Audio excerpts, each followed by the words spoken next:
ఓం శాంతి 18/1/1982 అవ్యక్త బాప్దాద యొక్క మధుర మహావాక్యాలు.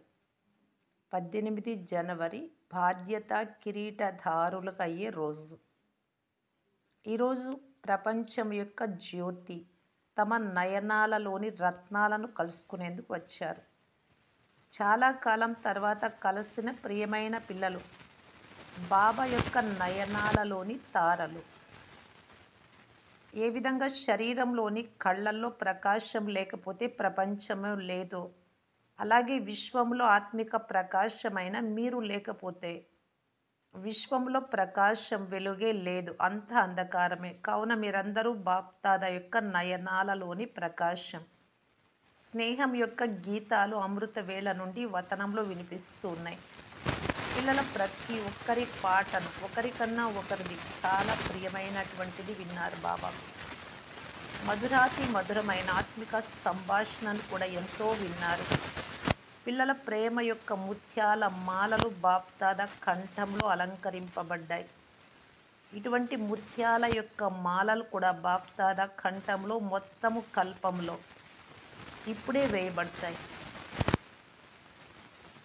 మళ్ళీ ఈ అమూల్యమైన స్నేహపు ముత్యాల మాల స్మరింపబడజాలదు, కంఠంలో పడజాలదు. ఈ ఒక్కొక్క ముత్యం లోపల ఏమేమి ఇమిడి ఉన్నాయి?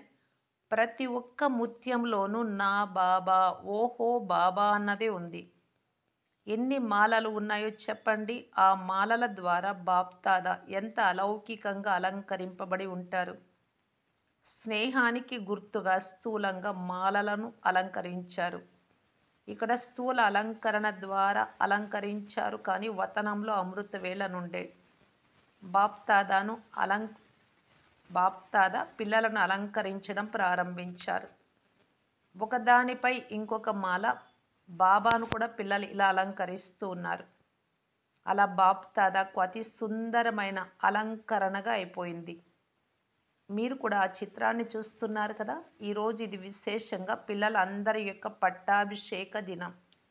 ఈరోజు ఆదిదేవుడైన బ్రహ్మ బాబా స్వయం సాకార బాధ్యతలను, అంటే బాధ్యతలన్నింటినీ అనగా సాకార రూపం ద్వారా సేవ యొక్క కిరీటాన్ని, నయనాల యొక్క దృష్టి ద్వారా చేతిలో చేయి వేస్తూ ప్రియమైన పిల్లలకు అర్పణ చేశారు. కావున ఈరోజు బ్రహ్మ బాబా సాకార రూపం యొక్క బాధ్యత కిరీటాన్ని పిల్లలకి ఇచ్చే పట్టాభిషేకం యొక్క రోజు. బాబా దాదీతో అన్నారు, ఈనాటి ఆ రోజు గుర్తుంది కదా. ఈనాడు బ్రహ్మ బాబా పిల్లలకు బాబా సమాన భవ అనే వరదానంని ఇచ్చిన రోజు 18వ తారీఖు.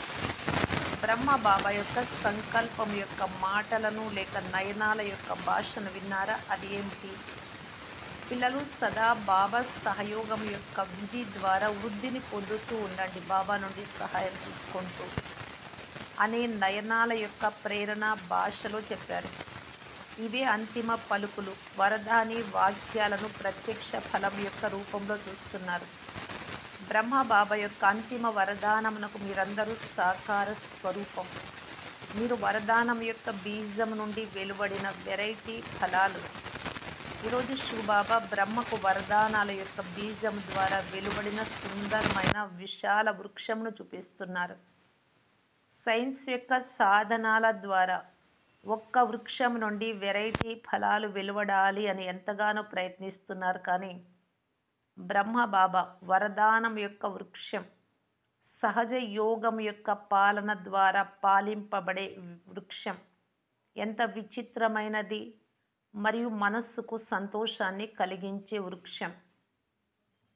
ఒకే వృక్షంలో వెరైటీ ఫలాలు ఉన్నాయి, వేరు వృక్షాలు లేవు. వృక్షం ఒక్కటే, ఫలాలు అనేక రకాలు. అటువంటి వృక్షాన్ని చూస్తున్నారా? ప్రతి ఒక్కరూ తమను ఈ వృక్షంలో చూస్తున్నారా? కావున ఈరోజు వతనంలో ఇటువంటి విచిత్రమైన వృక్షం కూడా ఇమర్జ్ అయి ఉంది. ఇటువంటి వృక్షం సత్యుగంలో కూడా ఉండదు. సైన్స్ వారు ఏ ప్రయత్నంనైతే చేస్తున్నారో దానికి ఫలం ఎంతో కొంత లభిస్తుంది. ఒకే ఫలంలో 3-4 ఫలాల యొక్క రసము అనుభవం అవుతుంది. ఒకే వృక్షంలో 3, 4 వెరైటీ ఫలాలను కూడా సైన్స్ సృష్టించగలదు. మీరు కష్టపడతారు మరియు మీరు తింటారు. ఇప్పటి నుండే తింటున్నారా? ఈనాటి విశేషత ఏమిటో మీరు విన్నారు కదా! ఏ విధంగా ఆదిలో బ్రహ్మ బాబా యొక్క స్థూల ధనమును వీలునామా వ్రాసి పిల్లలకు అప్పజెప్పారు. అలాగే తమ అలౌకిక ఆస్తిని కూడా పిల్లలకు విల్లు చేశారు. కావున ఈరోజు పిల్లలకు విల్లు వ్రాసి ఇచ్చే రోజు. ఇదే అలౌకిక ఆస్తి యొక్క విల్లు యొక్క ఆధారంపై కార్యంలో ముందుకు వెళ్ళే విల్ పవర్ ప్రత్యక్ష ఫలాన్ని చూపిస్తోంది. పిల్లలను నిమిత్తంగా చేసి విల్ పవర్ యొక్క విల్లునిచ్చారు. ఈనాటి ఈ రోజు విశేషంగా బాబా సమానంగా వరదానులుగా అయ్యే రోజు. ఈరోజు స్నేహము మరియు శక్తి యొక్క కంబైన్డ్ వరదానులుగా అయ్యే రోజు. రెండింటిని ప్రత్యక్షంగా అనుభవం చేసుకున్నారు కదా! అతి స్నేహము మరియు అతి శక్తి. దాదీతో అన్నారు, ఆ అనుభవం గుర్తు ఉంది కదా, ఆ బాధ్యత కిరీటం గుర్తు ఉంది కదా. అచ్చా, ఈనాటి మహత్వమును తెలుసుకున్నారు. అచ్చా, ఇలా సదా బాబా యొక్క వరదానాలతో వృద్ధి నొందే వారికి సదా ఒక్క బాబా తప్ప ఇంకెవరు లేరు అనే ఇదే స్మృతి స్వరూపులకు సదా బ్రహ్మ బాబా సమానంగా ఫరిస్తా బాబా యొక్క వరదానులకు ఈ విధంగా సమానంగా మరియు సమీపంగా ఉండే పిల్లలకు సమర్థ దివసం నాడు అంటే 18వ తారీఖు బ్రహ్మబాబా వ్యక్తమైన రోజు కదా ఈరోజు జరుపుకుంటూ ఉన్నారు. దాని కొరకు బాప్దాదా యొక్క ప్రియ స్మృతులు మరియు నమస్తే. దాదీ దీదీలతో మీరు సాకార బాబా యొక్క వరదానాలకు విశేష అధికారి ఆత్మలు కదా. సాకార బాబా పిల్లలైన మీకు ఏ వరదానం ఇచ్చారు? ఏ విధంగా బ్రహ్మ బాబాకు ఆదిలో తత్వం అనే వరదానం లభించిందో, అంటే నారాయణుడు ప్రత్యక్షం జరిగి నీవే నేను అని వినిపించిందో, అలాగే బ్రహ్మ బాబా పిల్లలకు కూడా విశేషంగా తత్వం మీరు నేను ఒకటే అనే వరదానాన్ని ఇచ్చారు. అంటే గుణాలలో, శక్తులలో. కావున మీరు విశేషమైన తత్వం అనే వరదానం యొక్క అధికారులు, వారసులు. ఇదే వరదానమును సదా స్మృతిలో ఉంచుకోవడం అనగా సమర్థాత్మలుగా అవ్వడం. ఈ వరదానం యొక్క స్మృతి ద్వారా ఏ విధంగా బ్రహ్మ బాబా యొక్క ప్రతి కర్మలోనూ బాబా ప్రత్యక్షంగా అనుభవం అయ్యేవారు, అలాగే మీ ప్రతి కర్మలోనూ బ్రహ్మ బాబా ప్రత్యక్షమవుతారు. బ్రహ్మ బాబాను ప్రత్యక్షం చేసే ఆది రత్నాలు ఎంత కొద్ది మంది నిమిత్తంగా అయ్యారు. విశేషాత్మలైన మీ యొక్క ముఖము ద్వారా బ్రహ్మ బాబా యొక్క మూర్తిని అనుభవం చేసుకోవాలి మరియు అనుభవం చేసుకుంటున్నారు కూడా. బ్రహ్మ కుమారిగా కాదు, బ్రహ్మ బాబా సమానంగా బ్రహ్మ బాబా యొక్క అనుభూతి కలగాలి. మీరు ఇటువంటి సేవ కొరకు నిమిత్తమైన విశేషమైన వరదాని ఆత్మలు. అందరూ ఏమంటారు? బాబాను చూసాము, బాబాను పొందాము అని అంటారు. మరి అనుభవం చేయించేవారు, ప్రత్యక్షం చేసేవారు ఎవరు? అనుభవం చేయించాలి, ప్రత్యక్షము చెయ్యాలి కదా బాబాను. కిరీటధారులైన విశేషాత్మలకు మీ ద్వారా ఇప్పుడు త్వరలో మళ్ళీ బ్రహ్మవత్సలైన శక్తుల యొక్క రూపంలో, శక్తిలో శివుడు ఈమిడియుండు శివశక్తులుగా మరియు తోడుగా బ్రహ్మబాబా ఉన్నట్లుగా ఇటువంటి సాక్షాత్కారాలు నలువైపులా ప్రారంభమవుతాయి. బ్రహ్మ కుమారికి బదులు బ్రహ్మబాబా కనిపిస్తారు. సాధారణ స్వరూపానికి బదులుగా శివశక్తి స్వరూపం కనిపిస్తుంది. ఏ విధంగా ఆదిలో సాకారుని యొక్క లీలను చూశారు, అలాగే అంతిమంలో కూడా జరుగుతాయి. కేవలం ఇప్పుడు శివశక్తి స్వరూపం యొక్క సాక్షాత్కారం కూడా అందులో కలుస్తుంది. ఎంతైనా సాకార తండ్రి అయితే బ్రహ్మ బాబాయే కదా. కావున సాకార రూపంలో వచ్చిన పిల్లలు బాబాను చూస్తారు మరియు తప్పకుండా అనుభవం చేసుకుంటారు. ఈ సమాచారాన్ని కూడా వింటారు. బ్రహ్మ బాబా కేవలం శరీరం యొక్క బంధనం నుండి బంధనముక్తులై ఇంకా తీవ్ర గతి యొక్క రూపంలో సహయోగిగా అయ్యారు. ఎందుకంటే డ్రామా అనుసారంగా వృద్ధి జరగడం అనేది అనాదిగా రచింపబడి ఉంది. ఎక్కువ స్థానంపై ప్రకాశంను వ్యాపింప చేయాలి అంటే ఏం చేస్తారు? ఆ ప్రకాశాన్ని పైకెత్తుతారు కదా. సూర్యుడు కూడా ఎప్పుడైతే ఉన్నత స్థానంలో చాలా ఎత్తులో ఉంటాడో అప్పుడే విశ్వమంతటా ప్రకాశాన్ని వ్యాపింప చేయగలుగుతాడు.